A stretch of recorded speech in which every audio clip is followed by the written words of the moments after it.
Now at 9, how a Southeast Kansas business owner is dealing with changes to the state's food tax. Plus, tomorrow is World Braille Day. We find out what resources are available for the blind and visually impaired in Joplin, and why the city of Pittsburgh is already looking to hire lifeguards to staff the pools this summer. The 4 states' most watched news starts now. This is KOAM News at 9 on Fox 14. I'm Tanya Bach. Kansas Governor Laura Kelly's Axe the Food Tax plan advances to the next phase, lowering food tax from 4% to 2%. It also classified what unprepared food is, which caused confusion among some businesses. Now, a year ago, KOAM's Amber Jenkins spoke with Circles Pecan and Country Store in McCune about their confusion with the classification. She spoke with them again today to see how they've adjusted as the tax drops again.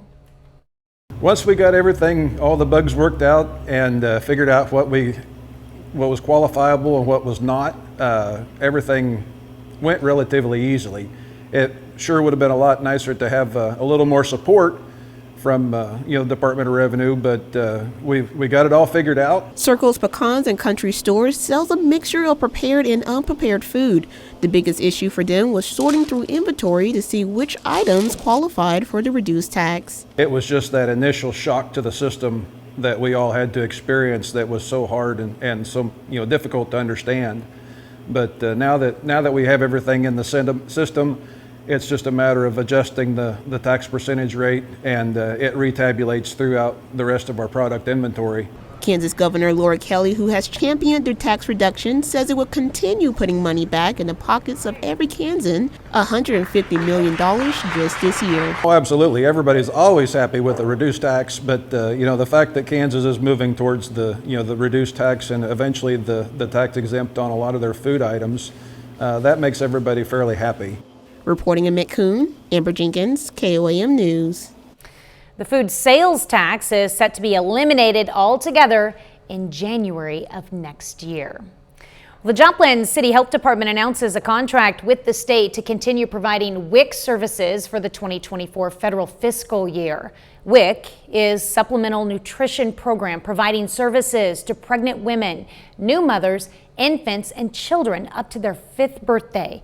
To be eligible for WIC, applicants must have an income of not more than 185% of the poverty level and be at nutritional risk. For more information, including how to apply, go to KOAMnewsnow.com.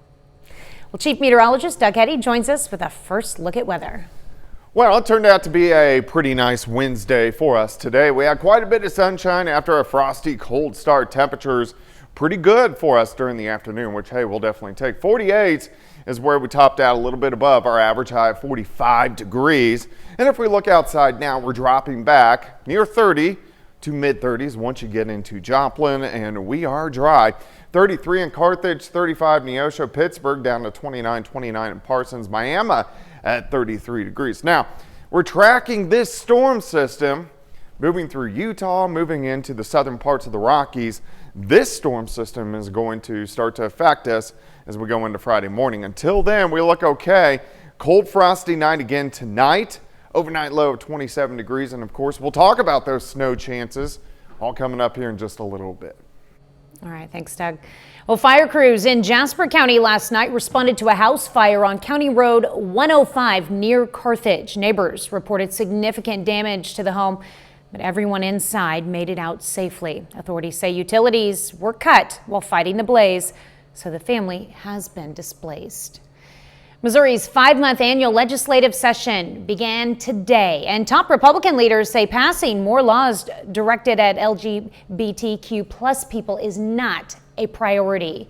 Bills filed this session in Missouri would make public drag shows a crime, require teachers to notify parents if students express confusion about their gender, and put limits on what books are available to minors in public and school libraries. But Republican House and Senate leaders indicate they will not focus on those proposals. One issue that will be a priority, a plan to make it harder to amend the Missouri Constitution. Kansas Governor Laura Kelly announced today that more than $4.6 million in federal funds will go to the first 6 locations selected for the state's National Electric Vehicle Infrastructure Formula Program, or NEVI. The selected locations will fill gaps in EV charging stations along the state's major highways and interstate system. The 2 charging stations in our area will be located at Pete's in Cherokee and Pete's in Fredonia.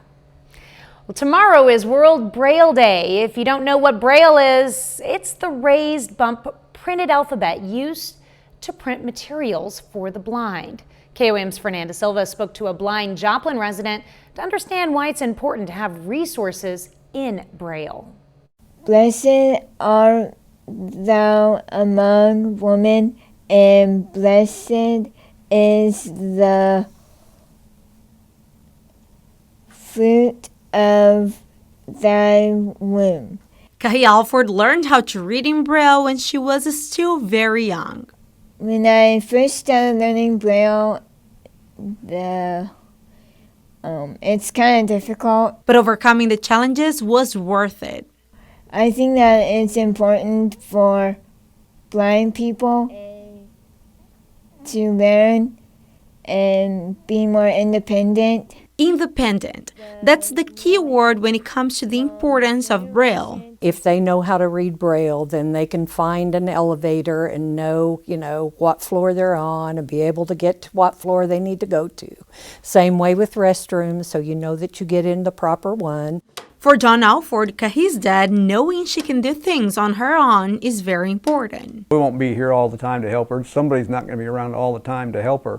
And so the more independence she has and more used to it she is, the better off she will be in coming years. Braille is a system of raised dots. It can be read with the fingers by people who are blind or who have low vision. Braille takes up more space than the traditional alphabet. It's often printed in a thicker paper like this one. This is what the Bible looks like in the code. Over the years, technology has made information more accessible for blind people. They have other options now to be able to listen to books and things like that as far as books go. But according to the Joplin Association for the Blind, having Braille signs in businesses and public areas is essential. If there's not available, she has to depend on somebody else. So she loses independence. Because then I know which food I'm going to order off the kids' menu. A priceless independence. In Joplin, Fernanda Silva, KOAM News. The Joplin Public Library says they have a handful of Braille books in their children's department. They also assist with the Wolfner Library, free service through the Missouri Secretary of State. The Wolfner Library offers Braille, audio, and large print. For more information, you can go to our website at KOAMnewsnow.com. Well, swimming may not be on many people's minds right now, but it is for the city of Pittsburgh. The city has already put out the call for lifeguards and other pool personnel in an effort to fill the gaps left unfilled in 2023. According to Pittsburgh Parks and Recreation, it takes a lot of work to get ready for the pool season. They've got to be 16 to begin with. They have to be a minimum of 16 years of age. That we will pay for them to go through the lifeguard certification, so that's a $200 bonus right off the top. And then there's a lifeguard certification, CPR, first aid, and then we open. Even though they've started this early, Cecil says a lot of the older lifeguards that were there last year have gotten in touch with Parks and Rec. Good job to have. Well, coming up, cases on the rise in the area. COVID cases are on the rise here in Newton County, Missouri. We're speaking with health experts about what trends they're seeing and what you should do to keep yourself and your family protected. I'm Anthony Saviello. I'll have more coming up. Cases of COVID and the flu are on the rise in our area. KOAM's Anthony Saviello spoke with health officials about the trends they are seeing. After 4 years, COVID is still a consistent issue throughout the U.S. The case is no different for the 4-state area. Officials at the Newton County Health Department have noted not only a spike in COVID. Well, we were at a very low number, less than 10 people in the county just a couple of months ago, and now we are at about 70 people in the county. So we have seen an upswing in COVID numbers. But the flu as well. The last report I saw was about 4 cases in the county. Last week we had about 18. Mercy Hospital of Joplin also noted a similar spike in cases. COVID cases hitting their highest level since the beginning of 2023, as well as a spike of influenza cases. But why are these spikes happening? Probably due to holiday seasons, people getting together with family and friends and gatherings. Another reason could also be a low percentage of vaccination reports.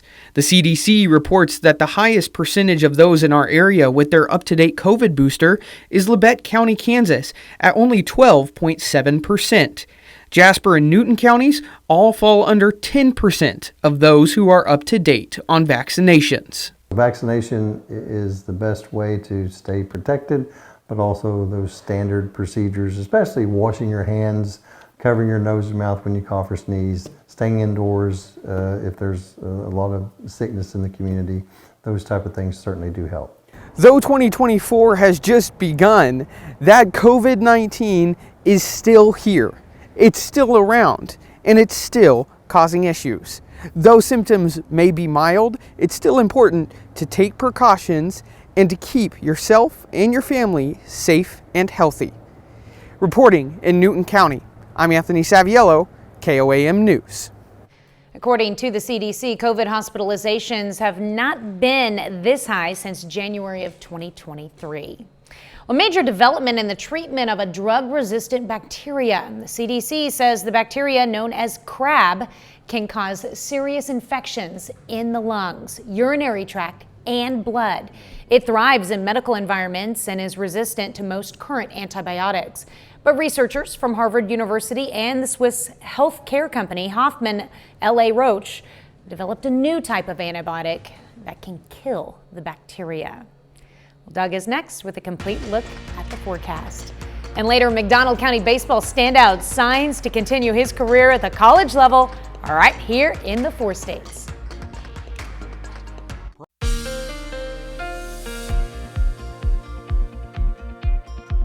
Well, of course, it turned out to be a nice Wednesday for us today. We had the sunshine, frosty start once again. Temperatures were down into the mid-20s during the morning hours, but we warmed up decently during the afternoon. We look great right now. This is our Cornell Arts and Entertainment Complex tower cam. We're looking downtown from about 7th and Joplin Street, but it looks good. And temperatures are going to continue to drop off once again as we go through the overnight hours tonight. But we do have pretty much clear skies. We may get a little bit of patchy fog in here late tonight, but pretty quiet across the region. Let's go west. Here's our first wave. You can see snow and rain, which is building out across southern parts of the Rockies. This is, we'll call it a moderate or a medium upper level low. There's a stronger one behind it, which will start to affect us as we go into early next week. All right, 27 in the morning, 41 by noon, 46 by 4. Clouds increase throughout the day. High temp right around 48, but overall, your Thursday is going to be pretty good. All right, cold start. Any fog that burns or builds in will burn off quickly. Mid and upper level clouds start to increase by the noon hour, and then mostly cloudy skies by 4 p.m. Temperatures mid to upper 40s. Very similar to what we did see today. Clouds continue to thicken for us tomorrow night. We'll start to get a few flurries in here after 3 o'clock in the morning, but once we get to about 6, 7, 8 a.m., you can see the band of light to moderate snow really pushes in. Could come down at a pretty good clip in our western counties, northeastern parts of Oklahoma, northwest Arkansas. However, as this works through, it starts to fall apart, so the areas that we'll see the least amount will be southwestern Missouri, along and north of I-44 as this band continues to work north and kind of falls apart. Still some light snow. Here's 11:30 noon, and then once we get into the afternoon, we warm near 40, so any snow that does fall pretty much melts, and we'll have just kind of random scattered showers throughout the afternoon into the night. May have a few couple of little snow showers, and then much of the same on Saturday. All right, snowfall potential. Most of us, Pittsburgh, Joplin, Carthage, Neosho, Miami, pretty much the metro, dusting upwards to an inch. Lesser amounts right here, but a dusting upwards to an inch. Now, once you get from Iola, Chanute, Parsons, Independence down to Bartlesville, 1 to 2 inches, and then Yates Center, Fredonia, Neodesha, 2 to 4. So it gets a little bit heavier once you get out into our western counties. Weather impacts, we'll go kind of moderate impacts on the roads because I do think we could have some slushy accumulations. Everything else, it's not that big of a deal. Now, we do have another storm system right behind it, which is going to be even stronger. We're going to be talking about that more in our second half hour. 49 tomorrow, 42 on Friday. You can tell what my mind is wishing. And then a few showers Saturday, rain and snow back in Monday and Tuesday. It's gonna snow. In some places, yes. Yeah. So, I'm looking forward to it. It'll be fun. There I you like go. snow. I love that. snow. All right, thanks, Doug. Well, however the weather shapes up in the coming days, the Kansas Department of Transportation says it has been preparing for months. Its drivers are put through an intense training that prepares them to drive the trucks and maintain them while on the road in less than ideal circumstances. KDOT says being proactive is essential, and when winter conditions like snow and ice make their way to the 4 states, the first line of offense usually means salt before the plows even make it out of the garage. Well, coming up, increasing delivery pay. There are new minimum wage requirements for food delivery workers, but could it cost you more? I'm Madison Allworth in New York City. Coming up, I'll explain these new wage laws and what it means for your food delivery service. App-based delivery drivers in the Big Apple and in Seattle are now making higher minimum wages, setting the stage for other cities and states to follow suit. Fox Business's Madison Allworth is at Schnippers in New York City with the latest. Seattle and New York City, where I am right now, have both mandated minimum wages for food delivery workers. I'm with Andrew Schnipper of Schnippers. Andrew, 40% of your business is takeout and catering. So have you seen an impact on your restaurant since this change? We haven't seen it yet. It's early yet. It's only been in place for a couple of weeks, but our expectation is we absolutely will. These delivery companies, these delivery platforms are really tech companies that all lose hundreds of millions of dollars a year. They've never made any money. They have no ability to absorb this extra cost. So they're going to have to figure out a way to mitigate it. And we believe it's either going to come out of additional fees to the restaurant, additional fees to the consumer, or possibly figuring out a way to reduce what the delivery drivers themselves earn. Okay, and I'm glad you ended with that because the goal of this was to increase the pay to them. But we're already seeing some changes on the platform, specifically Uber Eats. It used to be that when you were making your order, you were asked to tip before finalizing it. That option has now been removed. You have delivery drivers coming in and out constantly. What do you hear from them about this change? Yeah, I mean, all of them were very excited about the potential, about the upcoming increase in the minimum wage. But at the end of the week, they're not seeing more money. The tips have essentially evaporated, and what they care about is what they take home at the end of the week. Whether it comes from tips or wages doesn't really matter. So what we're hearing anecdotally is that they are making less money every single week. That this has not improved their take-home wages, and I think it's unfortunate for them. Okay, thank you so much, Andrew. I do also want to read this statement from Uber. We reached out to them in response to the minimum wage change. They say this, quote, "We've warned for over a year that New York City's $30 hour pay rule would eliminate jobs, discourage tipping, and force couriers to go faster while doing more deliveries. And that's exactly what's happening." One thing Andrew says that customers can do in New York City to decrease their cost is to order delivery directly from the company. Schnippers does delivery, so it's cheaper for them, it's cheaper for the customer, and more money goes to the delivery driver. At Schnippers in New York City, I'm Madison Allworth, Fox Business. Well, up next, we meet the Oklahoma teen who did the impossible, beating the original Tetris.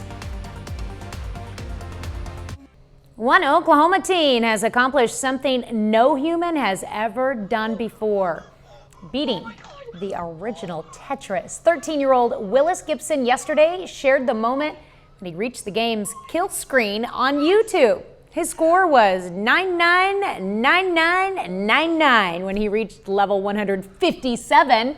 However, the screen showed level 18 due to the code not being designed to reach so high. Gibson started playing Tetris competitively in 2021 and says he likes the game's simplicity. 30 more minutes of news, weather, and sports is coming your way. House Republicans visit the southern border as Congress debates bills to fund security there. Plus, tensions in the Middle East are reaching a boiling point after a pair of deadly attacks in the new year. You're watching the 4 states' most watched news. This is KOAM News at 9 on Fox 14. I'm Tanya Bach. Dozens of Republican lawmakers are visiting the southern border today for a first-hand look at the migrant crisis. Fox News correspondent Caroline Shively reports from Washington. As thousands of illegal immigrants surged toward America's southern border, more than 60 House Republicans headed to Eagle Pass, Texas. Today, we got a first-hand look at the damage and the chaos the border catastrophe is causing in all of our communities. U.S. Customs and Border Patrol tells Fox that more than 302,000 migrants were documented trying to cross into the U.S. from Mexico in December, the highest total for a single month ever recorded. How do we fix this? We deport people that are here illegally by the thousands, not by the dozens. Homeland Security Secretary Alejandro Mayorkas says the increase is part of a global problem. We are seeing the greatest number of displaced people, not only at our southern border, not only in the Western Hemisphere, but across the globe. Congressional Democrats say the real work is back in D.C., where they're pushing President Biden's $100 billion bill with funding for the border plus the wars in Ukraine and Israel. It's very nice you go to the border, but the way to get something done is work, as we are in the Senate, on a bipartisan solution to the border crisis. Meanwhile, the Biden administration has asked the Supreme Court to give the okay for Border Patrol agents to cut through razor wire placed by Texas officials along the border. On Thursday, federal officials are set to reopen 4 ports of entry that had been closed or severely limited because they didn't have enough officers to cover the recent surge. In Washington, Caroline Shively, Fox News.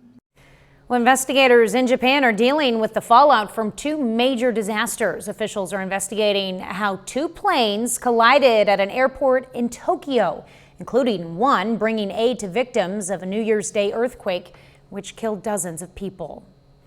An apparent Israeli strike today killed Hamas' #2 political leader and other military leaders. Israeli officials are doubling down on their promise to hunt down every member of Hamas involved in the October 7th terror attack on Israel. Fox News correspondent Trey Yingst has the story from Tel Aviv. Tonight, Israeli forces are on high alert, ready to repel any possible attack from Hezbollah, the Lebanese militant group vowing to respond after an Israeli drone strike in Beirut killed the deputy chairman of Hamas. Our preparedness in the north is extremely strong.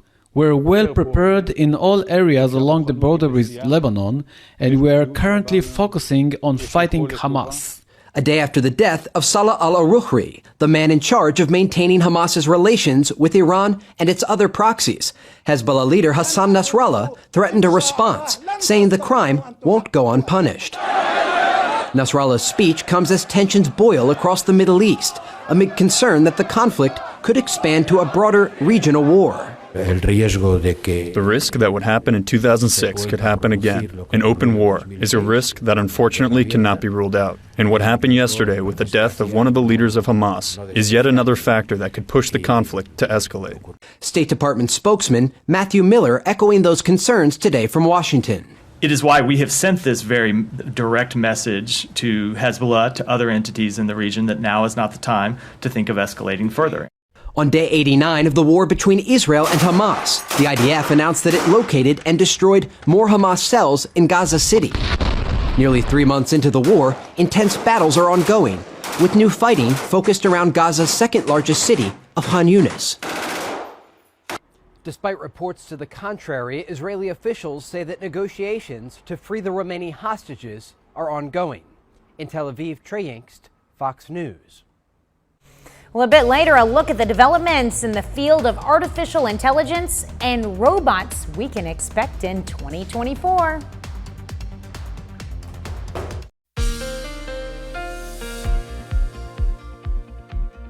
Not a bad one for us today. Temperatures pretty good, upper 40s to near 50 for most of us. Cold start, but At least we got the sunshine during the afternoon. Looks good right now. Cornell Arts and Entertainment Complex Tower Cam looking northeast through downtown Joplin. All right, another cold start tomorrow. Frosty start, 27, 41 by noon, 46 by 4. High temp right around 48 degrees. So let's go into the morning hours. Most of us mid to upper 20s, very similar to what we saw today.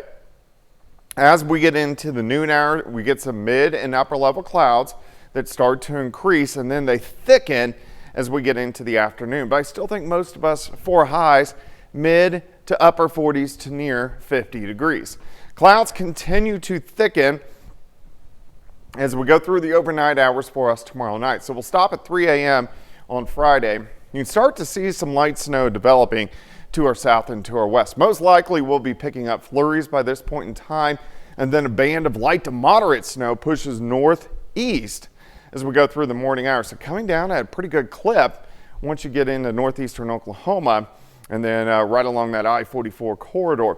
Here's 9:30 in the morning. Now this band will start to weaken as it pushes off toward the north and to the east, and then start to fall apart as we get into the afternoon. So once we get into the afternoon, we'll just have clouds, maybe a random snow shower or a random rain shower, and that's what we'll see once again late Friday night into Saturday morning as the backside of this wave pushes through. So any accumulating snow would occur Friday morning.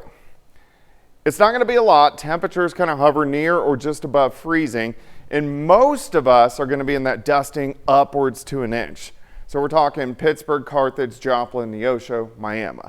So most around the metro, a dusting to an inch. Now, once you get out from Iola, Erie, Parsons, Chautauqua down to Bartlesville, 1 to 2, 2 to 4 in our far western counties. Impacts on the roads, we'll say moderate because we're going to have some slushiness, but ice cold wind we're not going to have to deal with. Now, this storm system is going to be stronger. So let's jump into next Monday. Here comes the rain again. You can see a mix of rain and snow. So as we go through the day on Monday, we'll have to find out where's that rain snow line going to set up, because that makes a huge difference on if we get snow or if we get rain or if we get a little bit of both. But eventually we'll go all over the snow once we get into Tuesday, and most likely accumulations are going to be in place. It could be several inches, so we want to watch that as we go into next week as well. All right, 49 tomorrow, 42 on Friday, down to 39 on Saturday. And then rain moves back in on Monday, and then rain over to snow once again Monday night into Tuesday of next week. Well, we need some moisture. We always need it. We do, and it keeps me entertained. Yes. So get some snow on the ground. Do you want to make a snowman? I do. All right. Yeah. All right, well, coming up in sports, 5 members of the Chiefs get selected to the 2024 Pro Bowl. Plus, the McDonald County standout athlete makes his college commitment. John Dales has those stories and more up next.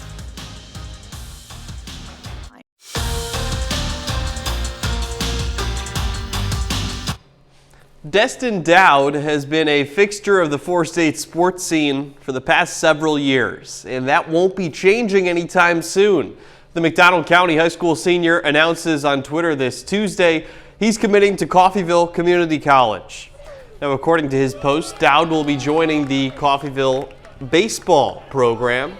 At McDonald County, he's been a 3-sport athlete. He's a utility player that was part of the Mustangs baseball team, which made a run to a district championship game this spring. We also saw him play for the McDonald County basketball team just last night against Webb City, and Dowd was the starting quarterback for the Mustang football team, which won a district championship and made a run to the state quarterfinals this fall. As of midnight this morning, the transfer portal for college football players is closed. Now, several names familiar to the 4 states have either left or joined new teams in the past couple of days. Starting first with Christian Carter, the former Pittsburgh State wide receiver. He first entered the portal last year after compiling 51 receptions and just under 700 receiving yards with the Gorillas in 2022. He transferred to Memphis, going D2 to D1, but he only played in 4 games and had just 2 catches in the entire 2023 season with the Tigers. Carter announces that he's back in the transfer portal again as he enters his final season of NCAA eligibility. Elsewhere, former Arkansas starting quarterback KJ Jefferson has a new home. The 3-year starter for the Razorbacks is transferring to Central Florida, where he'll play for former Auburn head coach Gus Malzahn. According to the recruiting website On3, both Miami and TCU were also in the mix to land Jefferson. Meanwhile, former Kansas State starting quarterback Will Howard, he's still in the portal, but some big news on his recruiting trail. According to Pete Thamel from ESPN, Howard will take an official visit to Ohio State in the upcoming days. He's already visited Miami and USC and is also considering entering the NFL draft. Now, a lot of you might be asking, what exactly is the transfer portal? What does it mean for it to be closed? Well, it's a database that allows student athletes to withdraw their name from the school they attend, and it lets coaches see who's in this pool of transfer players. As of midnight this morning, it's closed, meaning more players cannot enter their name into it. But those who played in a bowl game get a 5-day extension. On top of that, the portal opens again in April, and graduates can enter or exit anytime that they please. Most importantly, it's private, meaning that the public cannot see who's in or out of it unless the student athletes choose to share that information themselves. 5 members of the Chiefs are selected to the 2024 Pro Bowl. The team announces tonight. No real surprises here. Pat Mahomes and Travis Kelce, as well as offensive linemen Joe Thuney and Creed Humphrey, they all received the honor, as well as defensive end Chris Jones, who's the lone member of the KC defense to be selected. Kelce has the most Pro Bowl selections of those 5. This will be the 9th of his career. That's impressive. Ultimately, for all of them, though, they're hoping to play in the Super Bowl so that they can all opt out of the Pro Bowl. Yeah, I mean, it's great to have that honor of being selected, but obviously they want to be in the Super Bowl. Yeah. Yeah, for sure. All right, we'll be back with more news after this. Throughout 2023, artificial intelligence has proved it can write essays, generate images, and even help us communicate with robots. And the excitement isn't expected to end there, with technology experts analyzing where AI and humanoid robot developments could be heading in 2024. Fox News' Kevin Uretsky takes a closer look. Developments in artificial intelligence and robot software took 2023 by storm. And throughout the new year, technology experts say these innovations are only expected to improve, especially when it comes to the accuracy of the responses AI programs generate. Brendan Englot of the Stevens Institute of Technology believes there will also be a greater push to advance the language skills of robots using AI. I think in 2024, we're really going to see that evolving, and we're going to see increasing robotics capabilities that involve human language and conversational instructions provided by human operators. As well as refine a robot's coordination and ability to perform more complex tasks. Does AI allow robots to walk or manipulate or move with more dexterity or agility? That is kind of a frontier we have not fully conquered yet. I would say that lies ahead for 2024. Engineering company Aptronic is currently working on its Apollo robot. The humanoid is designed to move boxes and stack supplies for large retailers and manufacturers. Given a recent report from the U.S. Chamber of Commerce, which finds there are millions of open jobs and not enough unemployed people to fill them, officials say it's critical robot technology forges on this year to help fill worker gaps in warehouses and factories. Especially with the infrastructure bills that the U.S. is pushing forwards over the next couple of years, the demand for blue-collar labor is going to do nothing but increase over time. Kevin Uretsky, Fox News. Well, coming up, lots of blockbusters are set to release this year. We'll break down the most anticipated movies of the year. The new year brings a lot of big movies to the big screen, including many new installments of popular franchises. We have a look at some of the most highly anticipated films of 2024. Here's Fox's Ashley Dvorkin. New year, new movies. Eric Davis of Fandango. I'm so excited to talk to you about this top 10 most highly anticipated movies coming up. You surveyed 8,000 moviegoers, and I will say I agree with their top 2. Those are my top 2. So tell me what you know about Deadpool 3 and Beetlejuice 2. Deadpool 3 leads the list. This is Marvel Studios' first R-rated movie. This reunites, or actually pairs for the first time, Ryan Reynolds' Deadpool and Hugh Jackman's Wolverine. Beetlejuice 2 is the number 2 spot. 1988 was what the year the first Beetlejuice came out. Michael Keaton, Winona Ryder are back, and Jenna Ortega. Tim Burton returns for Beetlejuice 2. Fans are calling Ghostbusters Frozen Empire for number 3. It's reuniting the cast of Ghostbusters Afterlife and the original Ghostbusters. When you see sand here, imagine water. Number 4, probably the year's first blockbuster, Dune Part 2. At number 5, Venom Part 3. The animated fun of Despicable Me 4 is number 6. Number 7 is Inside Out 2, which is one of the highest performing trailers of all time for Disney. Action-packed choices round out the top 10. Number 8 is a Lord of the Rings film, but one thing to know about that is that it is an animated film. Ridley Scott is back with a Gladiator sequel, Gladiator 2. Number 10, A Quiet Place Day 1. This is a spin-off starring Lupita Nyong'o, and it's telling another story of that day one, the day the monsters arrive. In Hollywood, Ashley Dvorkin, Fox News. Definitely excited about Deadpool. That's our time for tonight. Thanks for joining us. We're going to leave you with video of giant panda twins in Korea. Have a great night and an even better tomorrow.